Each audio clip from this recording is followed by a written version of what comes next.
sommes le vendredi 21 novembre 2025. Bonsoir à toutes et à tous et merci de nous rejoindre pour ce journal.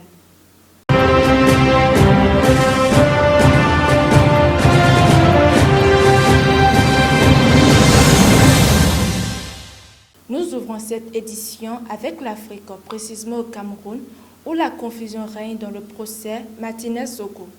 Au Cameroun, rebondissement dans l'affaire du journaliste animateur Martinez-Zogo, assassiné en janvier 2023.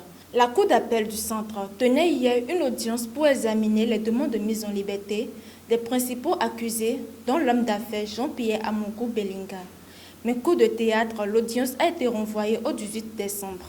En cause, plusieurs irrégularités, dont l'absence d'avocat pour deux accusés, et ce que les parties civiles dénoncent comme une audience préparée dans les coulisses. La salle était pleine à craquer, nourrissant les rumeurs d'une possible libération. Mais l'accusation rappelle qu'aucun élément nouveau ne justifie une remise en liberté dans une affaire marquée par des accusations d'assassinat et d'actes de torture. Toujours en Afrique, mais cette fois-ci en île Maurice, où Emmanuel Macron confirme un engagement fort dans l'océan Indien. Première étape africaine du voyage d'Emmanuel Macron à l'île Maurice.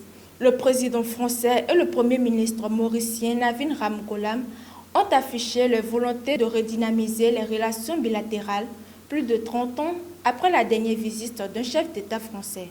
Coopération universitaire, énergie, eau, sécurité maritime, de nombreux dossiers ont été abordés. Les deux dirigeants ont également discuté du différend sud-tromélien dans un échange franc et ouvert et de la situation politique à Madagascar.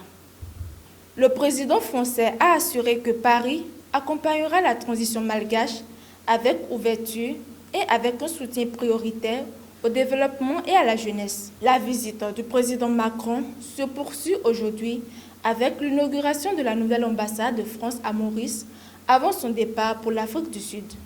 Au Vietnam, pour finir, au moins 40 morts sont enregistrés après de violentes inondations.